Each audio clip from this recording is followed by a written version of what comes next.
Capítulo 71. Héroes del mar. 16 de julio, año 1 del nuevo calendario mundial, aguas al oeste del continente Drast, Imperio Sagrado de Asgard, 18 escuadrilla de torpederos. Desde la perspectiva de la flota de Oriase, las 4 lanchas torpederas que iniciaron el asalto, parecían haberse dispersado hacia objetivos distintos para sembrar la confusión. De hecho, si se considera que realizaron la carga para permitir que sus aliados escaparan, esa era la interpretación correcta.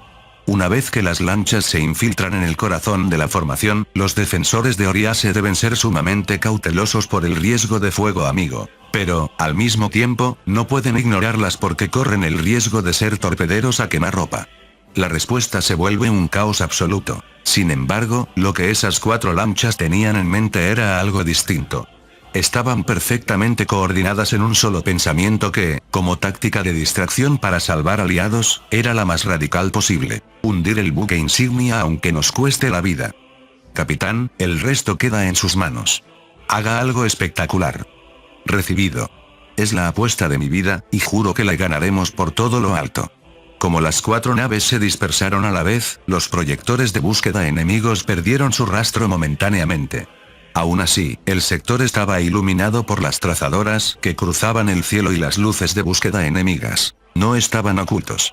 Prueba de ello era el sonido constante de los proyectiles de los cañones automáticos golpeando el casco. Ja. Cuando volvamos, el jefe del arsenal nos va a dar una bronca de campeonato por esto. El capitán reía a carcajadas, contagiado por la adrenalina. Torpedista, sigues vivo. No puedo creerlo. Sigo vivo. Mientras el comandante y el capitán estaban en un estado de euforia total, el torpedista aferrado al tubo de estribor lloraba con el rostro desencajado, incapaz de comprender cómo seguía con vida. El hecho de que respondiera al comandante con un tono tan informal indicaba que él también había perdido los papeles por la tensión. Tubo de babor, listo para disparar en cualquier momento. Por el contrario, el torpedista del lado de babor estaba aterradoramente calmado. Tan sereno que el capitán se preguntó por un momento: ¿de verdad este tipo era así? En resumen, toda la tripulación estaba fuera de sí, cada uno a su manera. No es para menos. Cargar en una cáscara de nuez de 100 toneladas contra una flota de más de 100 barcos bajo una cortina de fuego es algo que nadie puede hacer manteniendo la normalidad. A 25 grados por babor, crucero enemigo, distancia 800. A 15 grados por estribor, destructor enemigo, distancia 1400. Intentan bloquearnos el paso. Que un destructor, que puede hundirse instantáneamente tras un impacto de torpedo, intente bloquear el rumbo usando su propio casco como escudo, demostraba que el enemigo también tenía agallas. En ese caso, habría que mostrarles el mismo respeto.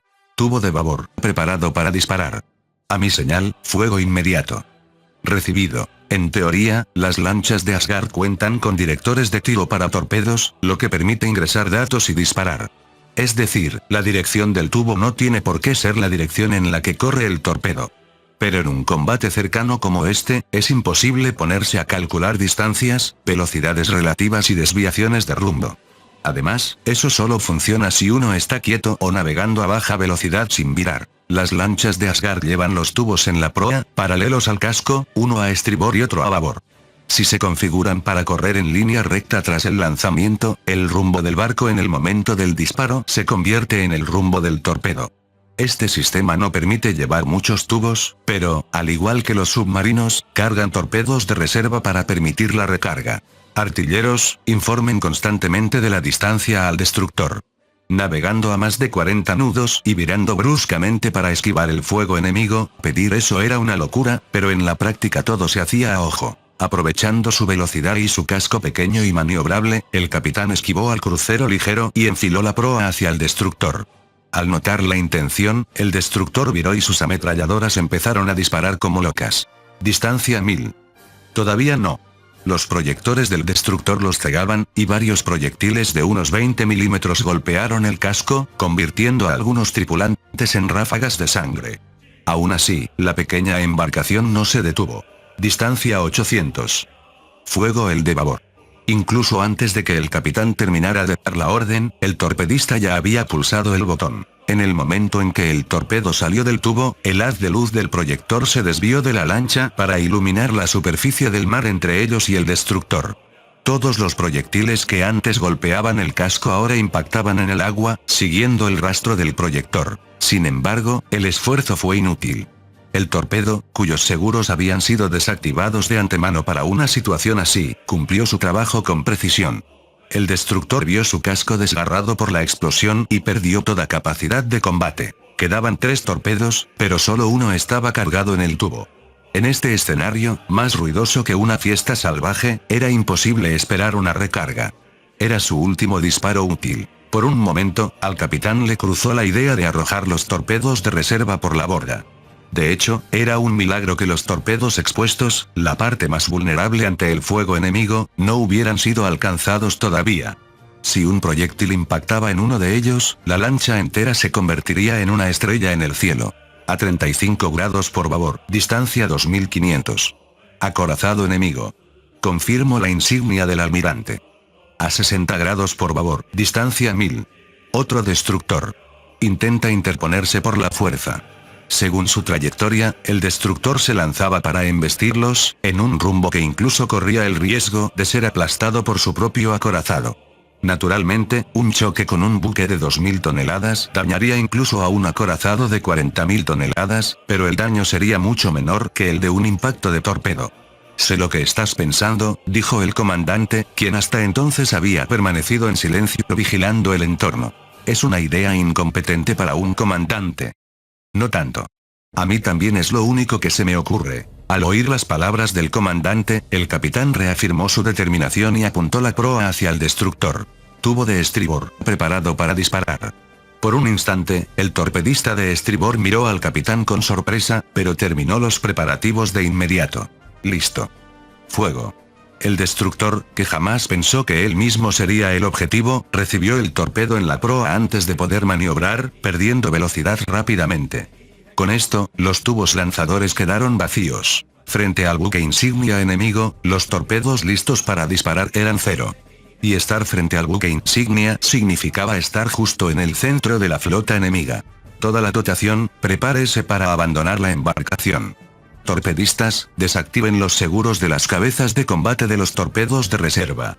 Ante esa orden, los torpedistas volvieron a mirar al capitán con los ojos desorbitados. Rápido. Recibido. Los torpedistas completaron la tarea de inmediato.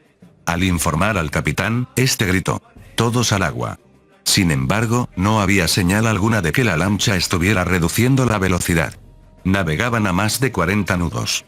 Saltar desde ahí, en condiciones normales, sería una locura. ¿Qué hacen? Salten de una vez. Pero el capitán hablaba totalmente en serio. Sabía que si detenía la lancha, se convertirían inevitablemente en un colador. Aunque, para ser sinceros, había una razón de mayor peso. Pese a la insistencia del capitán, nadie saltó. Capitán. Puesto de ametralladora de proa, listo para el combate. Aquí sala de máquinas. Los 3 motores principales siguen rindiendo al máximo. Torpedos de reserva de estribor, trincados y asegurados. Torpedos de reserva de babor, trincados y asegurados. Cañón antiaéreo de popa, listo para abrir fuego. A pesar de haber recibido la orden de abandonar el barco, ni una sola persona se movió de su puesto. Si saltaban ahora, la probabilidad de no morir no era 0. Resultarían gravemente heridos, pero podrían sobrevivir. Sin embargo, lo que el capitán y el comandante planeaban hacer a continuación significaba la muerte segura. Muchachos, no dejaremos que el comandante y el capitán se lleven toda la gloria. Una carcajada colectiva envolvió la lancha. El capitán, habiendo aceptado su destino, dio la última orden. Sala de máquinas. Esta es la última. Hagan girar los motores hasta el límite aunque se rompan. Entendido. Aumentando aún más la velocidad, parecía que el casco, destrozado por los impactos, se iba a desintegrar en cualquier momento, pero la propia lancha se convirtió en un torpedo y se estrelló contra el buque insignia enemigo. 16 de julio, año 1 del nuevo calendario mundial, buque insignia de la flota de desembarco de la República de Oriase. Uaah. En el momento en que la lancha torpedera enemiga impactó, se produjo una explosión masiva que sacudió violentamente el puente de mando. Informe de daños. Gritó el capitán mientras se aferraba al tubo de comunicación. Sala de máquinas, sin novedad. Torreta principal N4, sin novedad. Torreta principal N3, sin novedad. Artillería de ángulo alto de babor, sin novedad. El capitán sintió alivio al recibir sucesivos informes de sin novedad. Inundación masiva en la proa, cubiertas segunda y tercera. Aíslen los compartimentos, rápido. Parecía que el vital par la zona blindada crítica, del buque había salido ileso. Aunque la velocidad máxima se vería algo reducida, no habría problemas para seguir navegando en crucero. Vaya, aunque sean enemigos, habrá que aprender de su valentía. Debemos agilizar el recuento de daños de la flota. Los oficiales de Estado Mayor de la flota suspiraron aliviados tras repeler a las lanchas torpederas, pero la verdadera amenaza se estaba aproximando sigilosamente aprovechando ese preciso instante. 16 de julio, año 1 del nuevo calendario mundial, buque insignia de la flota de refuerzo de Asgard, crucero pesado Ujin. La escuadrilla de torpederos ha cumplido con su deber. Ahora es nuestro turno. El almirante murmuró esto para sí mismo mientras observaba a través de sus binoculares la flota enemiga, ahora iluminada por las numerosas explosiones. Fin del capítulo 71. El link a la historia del autor estará en la descripción.